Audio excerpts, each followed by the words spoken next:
Il Carnevale di Venezia è iniziato col botto. Ha preso ufficialmente il via ieri sera con un corteo di 20 imbarcazioni tipiche della laguna veneziana scivolate lungo le acque del Canal Grande, in un percorso che ha visto il momento clou quando una sfera volante illuminata è stata liberata per ondeggiare sopra il bacino di San Marco.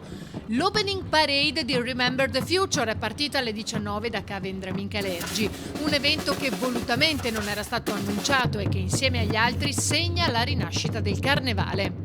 Se l'è goduto chi per sbaglio passava lungo le rive del Canal Grande o attraversava i ponti.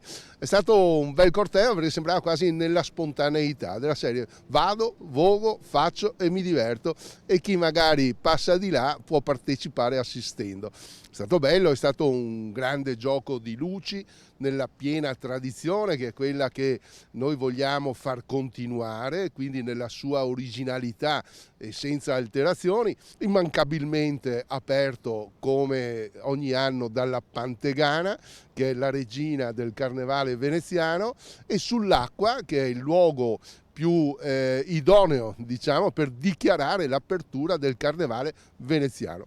Presente anche Mara Stefanuto, Maria del Carnevale 2021, su una grande altalena con un costume creato appositamente per l'occasione dall'atelier di Stefano Nicolao. Ritorniamo anche alle origini, o meglio, quello che è un carnevale che si può vivere ovunque e non soltanto in piazza San Marco, va bene, ma che può essere sicuramente diffuso in questo modo e dare occasione a chiunque in qualsiasi punto di Venezia si trovi comunque di trovare un qualcosa di aggregante e coinvolgente, va bene? Quindi distribuito nella città. Tra terraferma e laguna, a partire dai teatrini nell'ambito di Venezia Wonder Time con gli artisti di strada. E i prossimi giorni saranno una continua sorpresa.